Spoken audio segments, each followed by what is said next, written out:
नमस्कार, जय शिव शंभू। जैसा कि हम इस बुक से राजस्थान की लोक कला और चित्रकलाओं के बारे में पढ़ रहे थे, हम इसमें से मेवाड़ शैली के बारे में पढ़ चुके थे। हमने मारवाड़ शैली को शुरू किया था और कल हम इसमें से जोधपुर शैली, बीकानेर शैली और किशनगढ़ शैली को पढ़ चुके थे।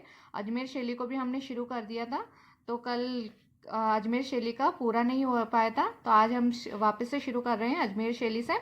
तो आइए शुरू करते हैं। राजनीतिक उथल पुथल तथा धार्मिक प्रभावों के कारण अजमेर शहर में जहां दरबारी और सामंती संस्कृति का अधिक प्रभाव रहा, वहीं गांवों में लोक संस्कृति व ठिकानों में राजपूत संस्कृति का वर्चस्व बना रहा। बिनाय, सावर, मसूदा, जूनिया जैसे ठिकानों पर चित्रण की परंपरा ने अजमेर शैली के विकास और संवर्धन में विशेष योगदान दिया। जूनिया का चांद, सावर का तैयब, नांद का रामसिंह भाटी, खरवा से जालजी एवं नारायण भाटी, मसूदा से माधोजी एवं राम तथा अजमेर से अल्लाह बख्श, उसना और साहिबा स्त्री चित्रकार विशेष उल्लेखनीय है। तो देखिए, ये जो चित्रकार हैं वो नाम दे रखे हैं कहाँ कहाँ से कौन से चित्रकार हैं। जूनिया से चांद, सावर से तैयब, तो ये सारे चित्रकार हैं जो नाम दे रखे हैं। और हमने एक नाथद्वारा शैली में कमला और इलायची, दो स्त्री चित्रकारों के बारे में पढ़ा था। तो देखिए, यहाँ भी जो अजमेर शैली है उसमें भी दो स्त्री चित्रकारों के बारे में दे रखा है, उसना और साहिबा स्त्री चित्रकार। तो देखिए, क्वेश्चन कमला और इलायची से भी कई बार आ चुका है, तो हो सकता है ये उसना और साहिबा अजमेर शैली से ये संबंधित है, इससे भी आपको क्वेश्चन दे दें। ठीक है, नेक्स्ट है जुनिया के चांद द्वारा अंकित राजा पाबूजी का सन 1698 का व्यक्ति चित्र इस शैली की सुंदर उदाहरण है। ठीक है, तो जुनिया का चांद किससे संबंधित है? ये अजमेर शैली से संबंधित है। ठीक है, और इससे क्या है द्वारा अंकित, इनके द्वारा क्या? राजा पाबूजी। तो देखिए, राजा पाबूजी किसके द्वारा अंकित किया गया? जुनिया चांद के द्वारा। ठीक है, यही एक ऐसी कलम रही जिसको हिंदू, मुस्लिम और ईसाई धर्म को समान प्रश्रय मिला है। तो देखिए, समान रूप से इसमें दर्शाया गया है हिंदू, मुस्लिम और ईसाई को। ठीक है, तो ये क्या है? राजा पाबूजी। अब नेक्स्ट पढ़ते हैं हम नागौर उपशैली में। अब देखिए, हमने जो अजमेर शैली ये पढ़ ली थी और इसी में हम उपशैली पढ़ रहे हैं, नागौर उपशैली। तो ये हमारी मारवाड़ शैलियाँ पढ़ रही है, मारवाड़ शैलियाँ जो हम पढ़ रहे हैं। तो ठीक है, अब इसमें ही क्या है? नागौर उपशैली में लकड़ी के कावड़ों एवं किले के भित्ति चित्रण में मारवाड़ शैली का प्रभाव दिखाई पड़ता है। वृद्धावस्था के चित्रों को नागौर के चित्रकारों ने अत्यंत कुशलता पूर्वक चित्रित किया है। पारदर्शी वेशभूषा नागौर शैली की अपनी विशेषता है। तो नागौर शैली की क्या विशेषता है? पारदर्शी वेशभूषा। ये एक बार क्वेश्चन आ चुका है कि पारदर्शी वेशभूषा किस शैली की विशेषता है। ठीक है, जैसलमेर शैली का विकास मुख्य रूप से महारावल, हर्राज, अखेसिया एवं मूलराज के संरक्षण में हुआ। मूमल जैसलमेर शैली का प्रमुख चित्र है। तो देखिए, मूमल से भी क्वेश्चन आ चुका है कि मूमल क्या है। तो मूमल जैसलमेर शैली का एक प्रमुख चित्र है। जैसलमेर शैली की एक प्रमुख विशेषता यह है कि इस पर मुगल व जोधपुर शैली का प्रभाव नहीं है। तो देखिए, जैसे मेवाड़ शैली पर हम देखते हैं, मेवाड़ शैली पर हमने देखा है कि हम मुगलों का प्रभाव दिखाया जाता है, परंतु मारवाड़ शैली में जो जोधपुर शैली है उस पर मुगल का प्रभाव नहीं दिखाई देता। ये एकदम क्या है? स्थानीय शैली है। जोधपुर के दक्षिण में स्थित गोड़वाड़ भूखंड में घाणेराव एक प्रमुख ठिकाना है। चित्रकार नारायण छज्जू एवं कृपाराम ने नवीन चित्र शैली का निर्माण किया है। तो देखिए, यहाँ से क्वेश्चन आ चुका है ये घाणेराव से। ठीक है, कि चित्रकार नारायण और छज्जू और कृपाराम ने नवीन चित्र शैली का निर्माण कहाँ पे किया? तो क्या है? घाणेराव से नाम, ये क्वेश्चन घाणेराव जगह से क्वेश्चन आ चुका है, जिससे घाणेराव को मारवाड़ की एक उपशैली के रूप में महत्व दिया जा सकता है। तो ये क्वेश्चन आ चुका है कि जो छज्जू और कृपाराम है, ये दोनों किस शैली से संबंधित है? तो घाणेराव से। ठीक है, नेक्स्ट अब हम जो मेवाड़ शैली शुरू की थी, मारवाड़ शैली भी हमारी पूरी हो चुकी है। अब हम तीसरी जो शैली है मेनली, तो उस शैली को स्टार्ट करने जा रहे हैं। तीसरी है हाड़ौती शैली। ठीक है, हाड़ौती शैली के बारे में हम पढ़ते हैं। चौहान वंशीय हाड़ाओं का प्रभुत्व बूंदी, कोटा और झालावाड़ क्षेत्र में रहा, इसलिए यह हाड़ौती क्षेत्र कहलाया। बूंदी शैली, कोटा शैली, झालावाड़ शैली आदि हाड़ौती शैली के अंतर्गत माना जाता है। ठीक है, ये सब किसके अंतर्गत आती हैं? हाड़ौती शैली के अंतर्गत।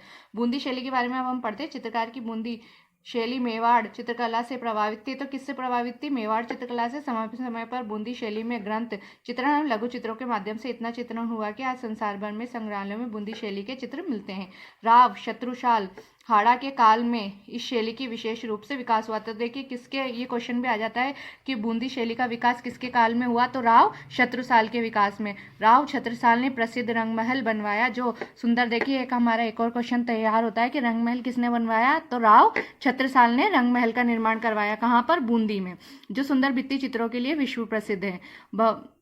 भाव सिंह तथा उनके पुत्र अनिरुद्ध सिंह ने मुगल शासकों के निर्देशों से दक्षिण भारत के युद्धों में भाग लिया, जिससे बूंदी शैली में दक्षिण शैली का प्रभाव संविष्ट हुआ। चित्रशाला का निर्माण राव उमेद सिंह के समय में हुआ। तो बूंदी में जो चित्रशाला उसका निर्माण किससे हुआ, किसके समय हुआ? राव उमेद सिंह के समय हुआ। राव उमेद सिंह का जंगली सुअर का शिकार करते हुए बनाया चित्र प्रसिद्ध है। तो राव जो उमेद सिंह है उनके तो जंगली सुअर का शिकार करते हुए जो चित्र है वो क्या है? प्रसिद्ध है। ये किसका चित्र है? राव उमेद सिंह का। ठीक है। तो और है राजा उमेद सिंह के काल में बूंदी शैली में नवीन मोड़ आया, जिससे भावनाओं की सरलता, प्रकृति की विविधता, पशु पक्षियों, देखिए इसमें क्या है, पशु पक्षियों, सतरंगे बादलों, जलाशयों आदि के चित्रण में बहुलता दृष्टिगत होती है। तो देखिए अब इसमें इससे पहले पशु पक्षियों और सतरंगी बादलों और जलाशयों का नया आया है। जलाशयों का इस्तेमाल किसमें हुआ है? बूंदी शैली में। ठीक है। नेक्स्ट है बूंदी शैली की आकृति लंबी। अब इसकी विशेषताएं आ गई हैं। लंबी शरीर, पतले स्त्रियों के अधर, लाल मुख, गोलाकृत और चिबुक पीछे की ओर झुकी छोटी होती है।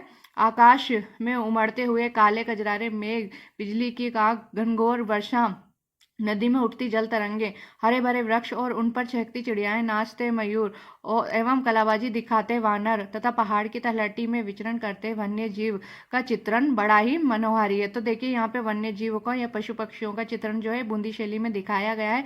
बूंदी शैली में पशु पक्षी चित्रण को विशेष महत्व। तो देखिए ये क्वेश्चन आ गया है, पहले भी आया है कि पशु पक्षियों के चित्रण को अधिक महत्व किस शैली में दिया गया है? तो किस शैली में दिया गया है? बूंदी शैली में। ठीक है। स्थापत्य का राजपूती वैभव और श्वेत, गुलाबी, लाल, हिंगलू, हरा आदि रंगों का प्रयोग बूंदी कालम की विशेषता रही है। राग रागिनी, नायिका भेद, ऋतु वर्णन और बारह मासा, कृष्ण लीला, दरबार, शिकार, हाथियों की लड़ाई, उत्सव, अंकन आदि शैली में चित्राधार रहे हैं। तो ये सब क्या है? इस जो शैली है इसकी क्या है? चित्र हैं ये सब। इस शैली में चित्रकारों में सुरजन, अहमद अली, रामलाल, श्री कृष्ण एवं साधुराम मुख्य थे। तो जो ये बूंदी शैली थी ये क्या है? इसके चित्रकार हैं। चित्रकार तो हमें हर शैली के याद करने हैं, तो बूंदी शैली के ये क्या है? चित्रकार हैं। नेक्स्ट हमारी आती है कोटा शैली। ये भी हाड़ौती शैली में है। कोटा चित्र शैली का स्वतंत्र अस्तित्व स्थापित करने का श्रेय महाराव राम सिंह को जाता है। तो किसको जाता है स्वतंत्र अस्तित्व स्थापित करने का श्रेय? महाराव राम सिंह को। उनके बाद महाराव भीम सिंह ने कोटा राज्य में कृष्ण भक्ति का विशेष महत्व दिया, जिसके फलस्वरूप कोटा शैली में वल्लभ संप्रदाय का पूर्ण भाव मिलता है। तो देखिए जहां जहां भी कृष्ण का नाम आता है वहां पर हमने नाथद्वारा शैली में भी देखा था, तो उसमें भी किसका प्रभाव था? वल्लभ संप्रदाय का।